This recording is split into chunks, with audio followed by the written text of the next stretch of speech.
రాఘవరెడ్డి గారు, అయ్యా, మీరు ఏదైతే చిలుకూరు బాలాజీ రంగరాజన్ గారి మీద చేసినటువంటి దాడి యావత్ హిందూ సమాజానికి మరియు యావత్ ప్రపంచాన్ని కూడా కలిసివేసినటువంటి సంఘటన. ఈ సంఘటనలో చాలా రకాలుగా మేము చూడడం జరిగింది, వినడం జరిగింది.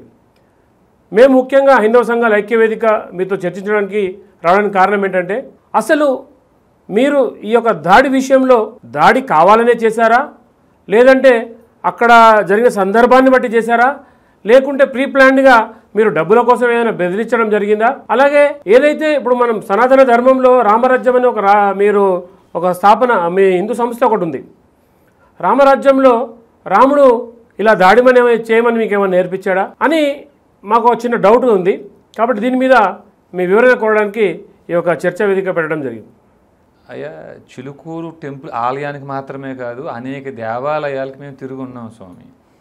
ఉదాహరణకి 15 నిమిషాలు సమయం ఇస్తే 15 నిమిషాలు పోలీసులు కళ్ళు మూసుకుంటే హిందువులందరినీ, భారతదేశంలో ఉన్న హిందువులందరినీ ఊచకోత కోసి చంపేస్తా అని ఆయన ఎవరో ఓవైసీ గారు ఆయన అన్న మాటలు మనం అందరూ విన్నాం కదండి. అయితే ఏ ప్రణాళిక లేకుండా ఆయన ఒక్కడే 15 నిమిషాలు సమయం ఇస్తే భారతదేశం మొత్తం హిందువులను చంపేస్తాడండి ఆయన? కాదండి. వాళ్ళకి స్వచ్ఛమైన స్పష్టమైన ప్రణాళిక ఉంది వాళ్ళకి. ఆ ప్రణాళిక ఏమిటంటే వారి యొక్క ప్రార్థనా మందిరాలకి శుక్రవారం కానివ్వండి, మిగతా రోజుల్లో కానీ ప్రార్థనకు వెళుతున్నప్పుడు వీళ్ళు ఎవరు వస్తున్నారు మన ప్రార్థనా మందిరానికి, ఎవరు ఏం పని చేస్తున్నారు, ఎవరు ఎందుకు ఉపయోగపడతారు, వారిని ఎలా ఉపయోగించుకోవాలి, అసలు మన లక్ష్యం ఏమిటి అని అక్కడ బోధకులు ఎవరైతే ముల్లాలు ఇమాంలని అంటారో వాళ్ళు ఒక స్పష్టమైన ప్రణాళికతో ఒక ప్రత్యేకమైన సైన్యాన్ని ఏర్పాటు చేసుకుంటూ చక్కగా ముందుకు వెళ్తున్నారండి వాళ్ళు. ఇది కాశ్మీర్లో 1999లో ఏం చేశారో చూసాం. పాకిస్తాన్లో 1947లో ఏం జరిగిందో మన పెద్దలు చెప్పగా విన్నాం. ఇప్పుడు బంగ్లాదేశ్లో జరుగుతున్నది, వెస్ట్ బెంగాల్లో జరుగుతుంది చాలా స్పష్టంగా మనం కూడా కళ్ళారా చూస్తున్నామండి. కానీ ఈ పరిస్థితుల్లో అన్యమతస్థులు వారి ప్రార్థనా మందిరాల్లో వారి యొక్క బోధకులు ఈ దేశాన్ని వారి దేవుడి రాజ్యంగా చేసుకోవడం కోసం ఒక చక్కటి ప్రణాళిక ఏర్పాటు చేసుకుని, ఒక సైన్యాన్ని ఏర్పాటు చేసుకుని ఆ పద్ధతిలో వారు వెళ్తూ ఉంటే, మరి మనకు కూడా ప్రతి ఊర్లో ఆలయాలు ఉన్నాయి, ఆ ఆలయాల్లో అర్చకులు ఉన్నారు, మనకే ప్రతి గ్రామాలు ఉన్నాయి, ఎక్కడ పడితే అక్కడ గ్రామాలు ఉన్నాయి, అక్కడ పౌరోహిత్యం చేసే పురోహితులు ఉన్నారు. అర్చక పురోహిత వ్యవస్థ అనేది యుగాల క్రితమే మన పూర్వీకులు పెట్టున్నారు. మరి అన్యమత ప్రార్థనా మందిరాల్లో ఈ బోధన విధ్వంసానికి, మన సంస్కృతిని నాశనం చేయడానికి, ఈ భూమిని స్వాధీనం చేసుకోవడం కోసం వాళ్ళు ఒక ప్రణాళిక వేసుకుని ముందుకు వెళుతుంటే మన ఆలయాల్లో, మన ఊరుల్లో, మన ప్రాంతాల్లో, మన మతాల్లో, మన సంప్రదాయంలో అర్చక పురోహితుల యొక్క బోధన ఏ పాటిగా ఉంది? ఇది రామరాజ్యం అని అందరికీ తెలిసిన విషయమే. రాముడు ఏలిన రాజ్యం అని కూడా మనకు తెలిసిన విషయమే. రాముడు ఎక్కడ చెప్పాడు మనకి దాడులు చేయమని? ఒక్క ప్రశ్న అడుగుతాను, చెప్పండి. మీకు రామాయణం తెలుసు అంటున్నారు కదా, ఈ భూమి అంతా ఇక్ష్వాక వంశీయులని రాముడు అన్నాడని విషయం మీకు గుర్తుందా లేదా? మీరు చెప్తున్నారు కదా ఇప్పుడు, మీకు గుర్తుందా లేదా? అలా కాదు, ఒక సెకండ్. ఇప్పుడు మీరు అన్నమాట నేను ఏం చెప్తున్నానంటే, ఇక్ష్వాక వంశీయులు అంటే ఎవరు, ఏ గోత్రాల్లో ఉన్నారు అది చెప్పండి. మీరు దాని గురించి పోరాటం చేస్తున్నారు కదా, అదే చెప్తున్నా. అయితే వాళ్ళతో ఈ మాట అన్నాడని మన పెద్దలు చెప్పగా విన్నాం మనం. కానీ ఇక్ష్వాక వంశీయులు ఏ గోత్రాల్లో ఉన్నారు, వారు ఎక్కడ ఉన్నారు, ఈ అధ్యయనంతో కూడిన అధ్యాపనం ఎవరు చేయాలి? మన అర్చక పురోహితులు. ఎందుకంటే మీరైనా నేనైనా గుడికి వెళ్ళామంటే మన గోత్రాలు చెప్పేది ఎవరికి చెప్తున్నామండి? అర్చక పురోహితులకు చెప్తున్నాం మనం. సో ఇట్లాంటి అధ్యయనంతో కూడిన అధ్యాపనం అక్కడ ఏమన్నా జరుగుతుందా? ఉదాహరణకు భగవద్గీత 18వ అధ్యాయం 42వ శ్లోకం బ్రాహ్మణుడు ఎలా ఉండాలో చెప్తుందండి.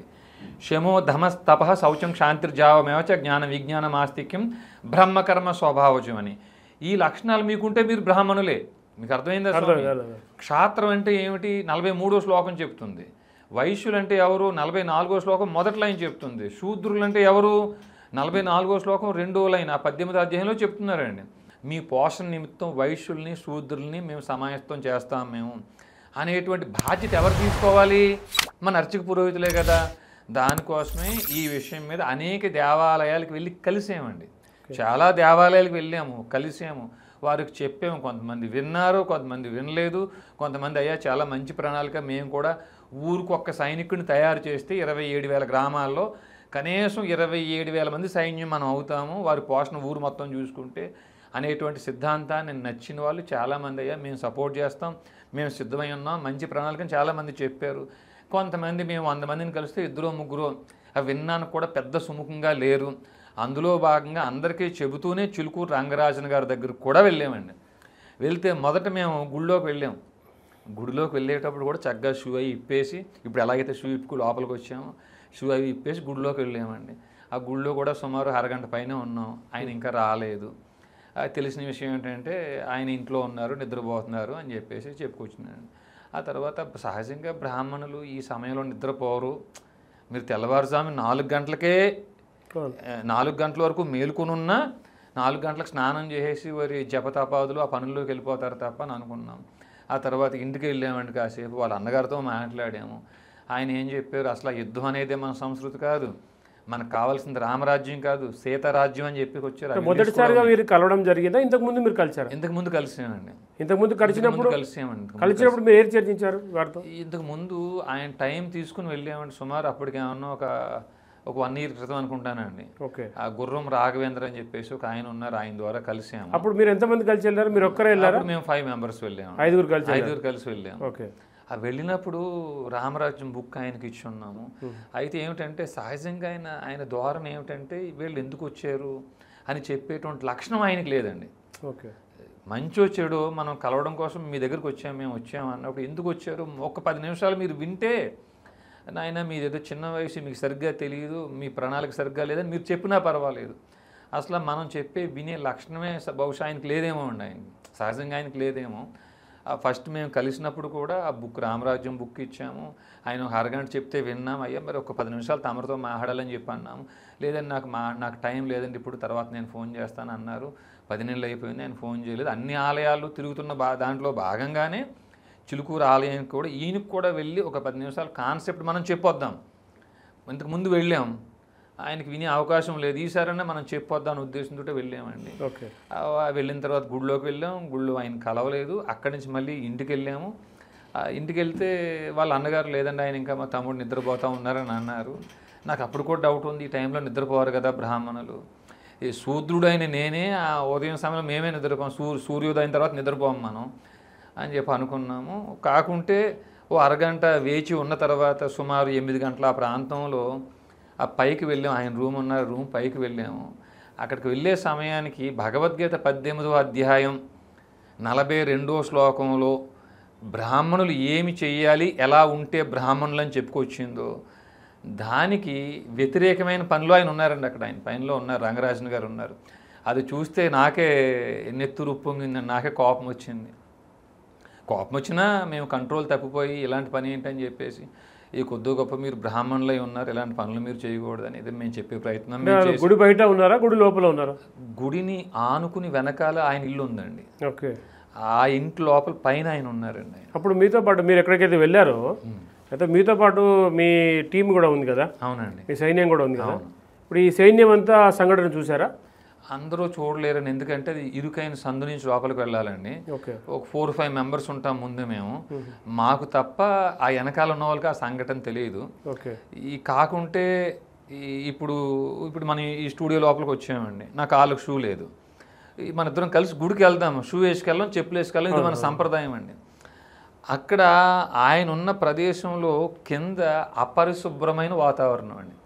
అంటే నోటుతో చెప్పకూడని వస్తువులు, అంటే వాడి పడేసిన వస్తువులు కింద పడిపోయి ఉన్నాయని, కాలు పెట్టడం కూడా కష్టం ఇంకా అక్కడ. అంటే దేవాలయ ప్రాంతంలో అంతా అలా ఉండొచ్చు అంటారా? మీరు ఇప్పుడు మీ మీద కేసు పెట్టారని ఇలా చెప్తున్నారు అనుకోవచ్చు కదా? అనుకోవచ్చు అండి, ఎందుకంటే మీరు వెళ్ళినప్పుడు మీరు చూసింది చెప్తా ఉన్నారు. కరెక్ట్. చూసినట్టు ఏమైనా సాక్ష్యాధారాలు మీ దగ్గర ఏమైనా ఉన్నాయా? సాక్ష్యాధారాలు ఆయనే చెప్పారండి, మేము అవసరం లేదు. ఆయన ప్రియ శిష్యులు కొంతమంది కొన్ని వీడియోలు పెట్టారండి. మీకు కావాలంటే ఆ వీడియో క్లిప్పింగ్ కూడా మీకు నేను చూపిస్తాను. నేను ఇందులో ప్లే చేయండి, మీరు ఇబ్బంది లేదు.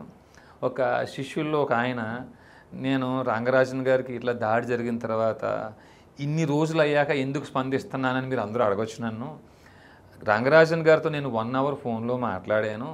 ఈ 1 hourలో రంగరాజన్ గారు ఒక పదం వాడారు, ఇలా నా మీద కొట్టారు, నన్ను అవమానించారు అనగా మా రక్తం ఉప్పొంగిపోయింది, మేము వెంటనే స్పందిస్తాం, వీడియో పెడతామని చెప్పేసి మేము కూడా అన్నాము అని అంటే, అయ్యో అట్లా చేయొద్దు, వారి దగ్గర కొన్ని నా వీడియోలు ఉన్నాయి, అవి కానీ బయటకు వస్తే అసహ్యపడిపోతాను, నేను ఇంకా అసహ్యం అయిపోతాను, తలెత్తుకోలేను అని ఆయన అన్నా వాళ్ళ మేము స్పందించకుండా మౌనంగా ఉండిపోయాము అని ఆయన పెట్టిన వీడియో ఉందండి.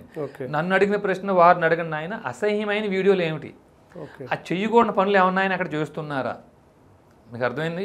వారిని అడగండి. ఎందుకంటే సహజమే, మీరు అడిగిన ప్రశ్న సహజమే.